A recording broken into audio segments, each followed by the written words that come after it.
welcome back. I took a deep breath, and I know, we're belaboring this point, but maybe we can get some information across that will save lives. And we're talking about the new e-cigarettes. And I have an article here in the paper, and this says that children are getting their hands on e-cigarettes and taking them apart. And then they ingest the liquid, or they put it on their skin or lick it, and it becomes absorbed in their body. These are small children, toddlers, and it became a terrible hazard.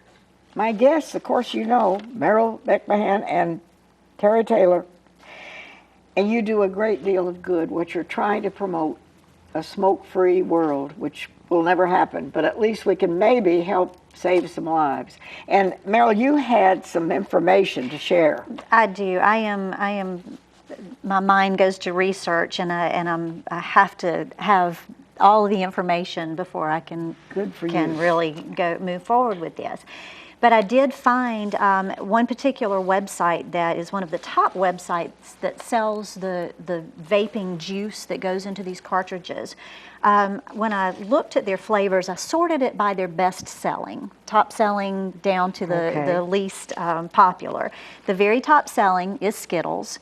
And then the next two, interestingly, are marijuana flavored, one of which is infused with blueberries. So it takes the 10th seller before you get to smooth tobacco flavor. So up to that point, we've got watermelon, spearmint, cotton candy, cinnamon, orange cream flavored. And what about the bubble gum? The bubble gum is number 12, right behind gummy bears. Okay. So it's obvious. They're not marketing to children, but they've got gummy bears. Right. It goes on and on. The flavors: chocolate chip, banana. So at least we have some health. And there's no regulation of these things. I mean, it's just they're out there. They are not regulated by the FDA. That's what we're really hoping will happen, is that the FDA will step in and regulate these. That way, the advertising can be controlled. Because now you see, I'm sure with the Olympics coming up, you'll start seeing more and more e-cigarette commercials, and a lot of celebrities are promoting these. And they're making big money to do it. Oh, absolutely.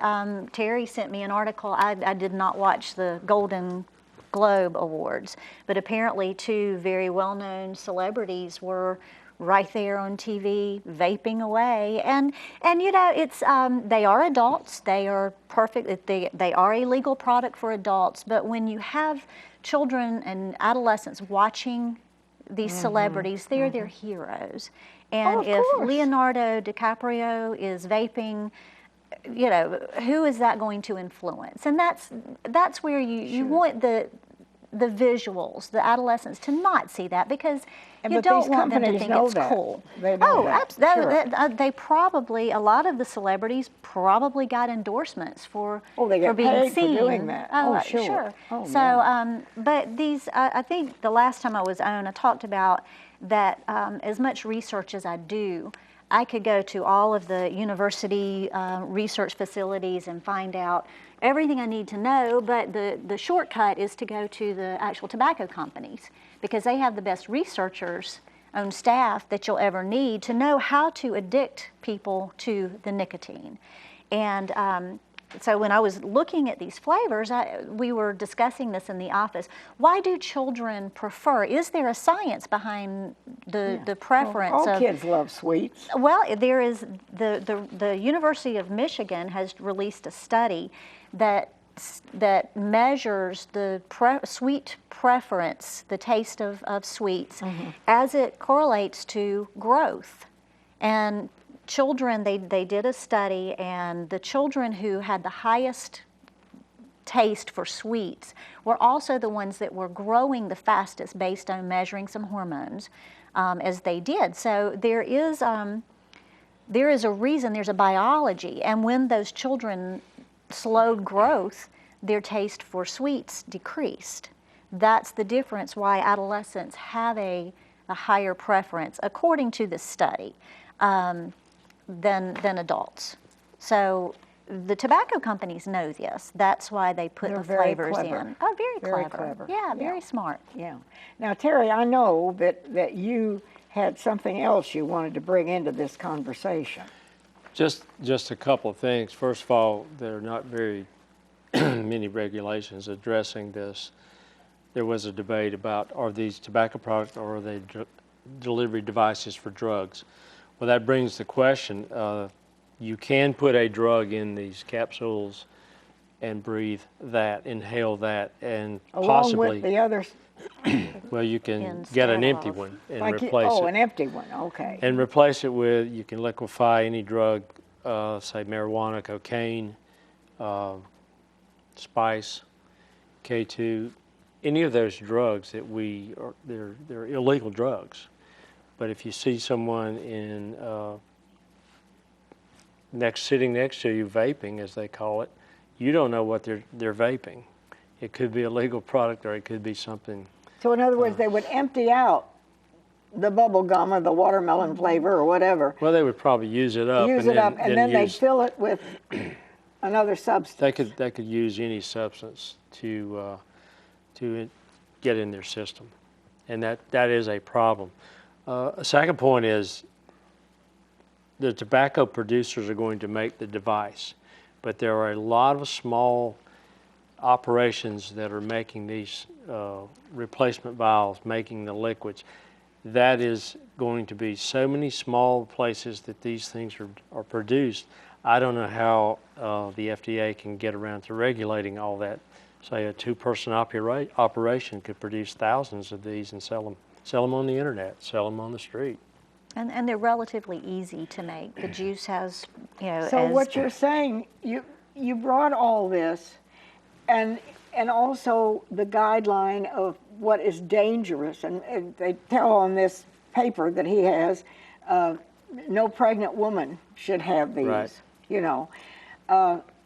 but it's like a bottomless pit, and there's nothing can be done about it. You can't, as you said, there's going to be so many people manufacturing all these things that the government, even if they wanted to, couldn't step in and stop it. If the public puts enough pressure on the elected officials, you can start at any level. We can start right here in Granville County by saying we want to include these in the ordinances that we have to prevent tobacco use in certain places. We're not banning tobacco, we're just saying where you can and cannot smoke tobacco. I think the same should apply to these devices here. The federal level, just make your voice heard, because you can make a difference if enough people get out and say, I have a real concern about this. We're kind of backing up 60 years when tobacco companies were telling us cigarette smoke wasn't bad for you, which is exactly what they said 50, 60 years ago. Well, a lot of people started smoking when they were young people, and nobody knew it was dangerous. Right. They didn't know. And of course they got addicted, and then they smoked all, as long as they lived. Well, I think what you've seen over the last 4 decades, first of all, the smoking rate in this country has been cut by more than half. From 45% it's no longer down the in to. thing to do. Well, we've changed the way we look at tobacco. You can't smoke in a lot of places, like on airplanes, a lot of restaurants.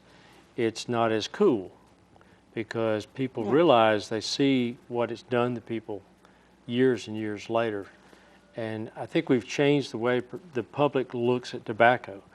Here's another problem. They're not looking at these as the same as tobacco right now. There are too many movie stars, as we mentioned earlier, doing it.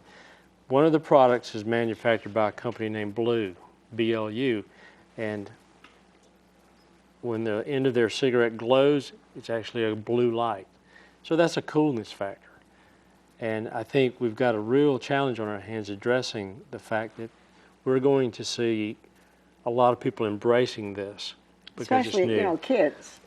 And that's the responsibility that we have as adults, and even adults who are users of the e-cigarettes. I mean, the only way a child can get a hold of them as a 3-year-old to poison themselves is if they have pulled it off of the coffee table. Yeah. And it's up to us. It's like Terry says, you have to be responsible. If you're choosing to do this, then be responsible with your use of it.